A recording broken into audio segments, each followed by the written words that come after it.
দেখ আমাদের প্রশ্ন করছে উদ্দীপকে ইলেকট্রনটির ধাপান্তরে সৃষ্ট বর্ণালী কেমন হবে।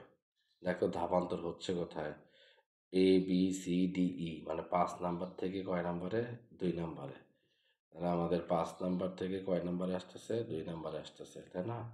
আচ্ছা, তাহলে N1 মানে ছোট কক্ষপথ, 5 আর 2 এর মধ্যে ছোট কত, 2। আর N2 মানে হচ্ছে বড় কক্ষপথ, মানে এখানে 5। এখান থেকে লাগবে আমাদের কি, ল্যামডা। ঠিক আছে, তো ল্যামডা আগে বের কর। 1/RH ব্র্যাকেটে 1/N1 square minus 1/N2 square সাথে Z স্কোয়ার। এই যে হাইড্রোজেন পরমাণু পড়ার কারণে জেটের মান হচ্ছে 1। যা শুধু ক্যালকুলেশন কর, মান বসা। 1.09678 10⁻7। আর N1-এর মান হচ্ছে 2, 2 কে স্কোয়ার করলে 4, মাইনাস N2 মান হচ্ছে 5, 5 কে স্কোয়ার করলে 25। ক্যালকুলেশন করলেই পারা যাবে। হ্যাঁ, তাহলে আমরা হিসাব করি। 1/4 মাইনাস 1/25 গুণন 1.09678 10⁻7, 1/, অ্যান্সার।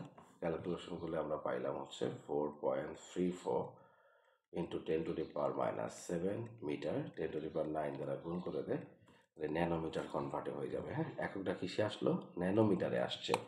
10⁹ দ্বারা গুণ করলে পাবো হচ্ছে 400 কত, আমরা পাবো 434.17 কি ন্যানোমিটার। যেহেতু আমরা জানি যে আমরা সবাই জানি যে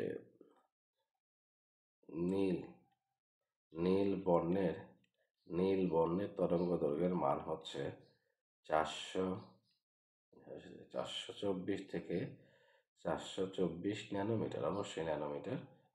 ন্যানোমিটার টু আমাদের হচ্ছে টু মানে থেকে আমাদের হচ্ছে 450 ন্যানোমিটার।